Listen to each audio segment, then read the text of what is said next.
have taken part in a pre-dawn ceremony in San Francisco to mark the 100th anniversary of the earthquake, which killed around 3,000 people and flattened much of the city.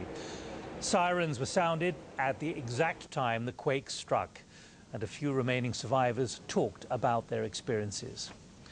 Well, a group of engineering consultants are warning that if the city was struck by a similar quake again, the effect would be devastating. The BBC's Duncan Kennedy is in the city.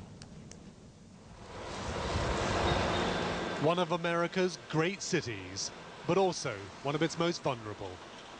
San Francisco, home to 6.5 million people and 7 active fault lines.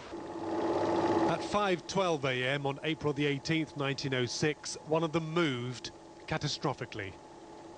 For 60 terrifying seconds before dawn, the earth shook and everything was changed. Magnitude 7.8. Most of the 3,000 people who perished died in the fires that followed. They tried blowing up blocks to stop the flames leaping between buildings, but it didn't work. Mildred Martenstein was 9 years old and lived those moments. She recalls waking up to shaking windows and doors. A commotion, she calls it, especially those fires. Oh yes, it was horrible. It was just kept burning and burning. We'd go different points and watch it. And then you knew at the time that they couldn't stop the fire because they couldn't get any water.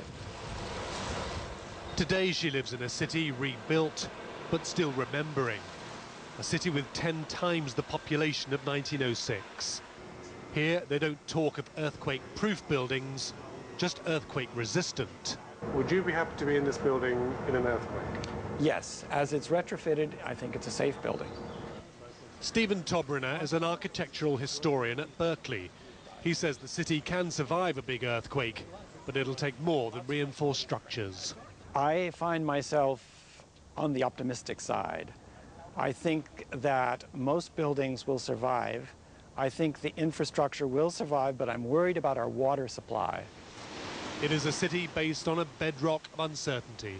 Seismologists say there's a 62% chance of a major earthquake in the next 30 years, but it doesn't get any more exact than that. 100 years to the day since that devastation, and this city yet again faces serious peril. Most are now ready, but still a century of human preparation is up against a few seconds of nature's unstoppable force. Duncan Kennedy, BBC News in San Francisco.